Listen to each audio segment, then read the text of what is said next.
শাক তো আমরা অনেকভাবে খাই, আলু দিয়ে রান্না করে, চিংড়ি মাছ দিয়ে, বা মসুর ডাল, মুগ ডাল, বুটের ডাল, অনেক কিছু দিয়ে রান্না করে খাওয়া হয়েছে। কিন্তু শিমের বিচি দিয়ে কখনো খেয়েছেন কুমড়া শাক রান্না?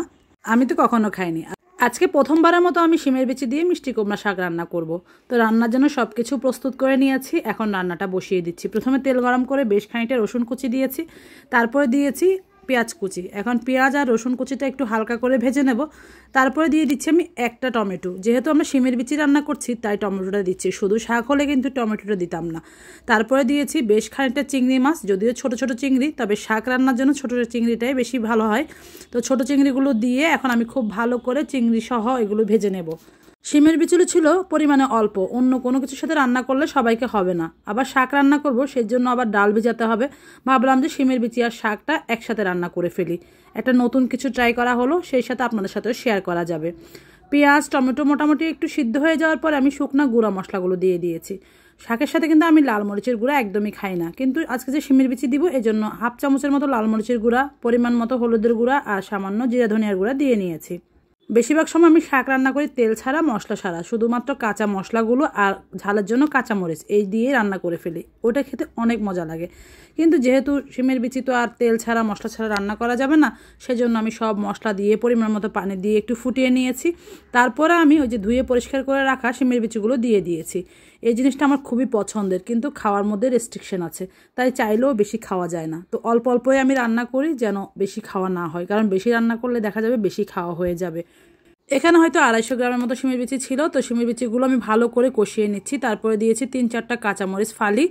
এখন কাঁচামরিচ সহ শিমের বিচিগুলো মিশিয়ে নিয়ে তারপরে আমি ওই যে ধুয়ে রাখা শাকগুলো দিয়ে নিয়েছি।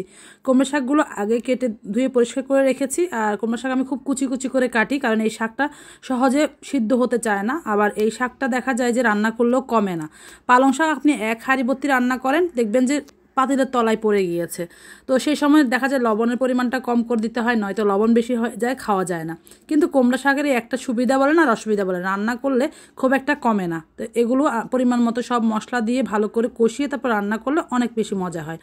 শাক দিয়ে আমি মিনিট 5 ঢাকনা দিয়ে ঢেকে রেখেছি যেন শাকটা একটু কমে যায়, নাড়াচাড়া করতে সুবিধা হয়। তো এখন আমি নেড়ে চেড়ে শিমের বিচির সাথে শাকটা মিশিয়ে নিচ্ছি, খুব ভালো করে কষিয়ে নিচ্ছি। শিমের বিচিটা যদি ভালো করে কষানো না হয় একটা গন্ধ লাগে, হয়তো খেতে ভালো নাও লাগতে পারে, সেজন্য আমি এভাবে রান্নাটা করছি। সব কিছু ভালো করে মেশানো হয়ে গেলে আমি দিয়ে দিচ্ছি পরিমাণ মতো পানি, কারণ শাকটা এখনও সিদ্ধ হয়নি, শিমের বিচিটাও সিদ্ধ হতে হবে। এই 1 বাটির মতো পানি দিয়েছি, দেখতেই পেলেন। এখন ঢাকনা দিয়ে শুধু অপেক্ষা করব সিদ্ধ হয়ে যাওয়ার জন্য। এই শাক আর শিমের বিচির তরকারিটা আপনি চাইলে এমনি এমনিও খেতে পারবেন, আলাদা করে ভাত খাওয়ার প্রয়োজন হবে না।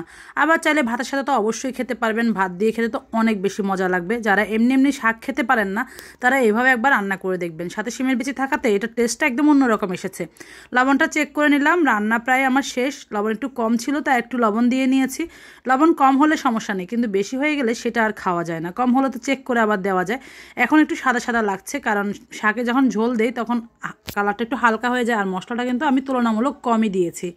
অতিরিক্ত মশলা দিয়ে কিন্তু শাক খেতে একদমই ভালো লাগে না। আপনারা কারা কারা এরকম শিমের বিচি দিয়ে শাক রান্না করে খেয়েছেন অবশ্যই কমেন্টে জানাবেন। যদি কখনো খেয়ে না থাকেন এভাবে একবার রান্না করে দেখতে পারেন। আমার কাছে থেকে ভালোই লেগেছে, আমার বাসার সবার কাছেও পছন্দ হয়েছে। রান্না শেষে হচ্ছে এই লুকটা শাকের। তো রেসিপি ভালো লাগলে অবশ্যই লাইক, কমেন্ট, শেয়ার করতে ভুলবেন না। সবাই ভালো থাকবেন। আল্লাহ হাফেজ।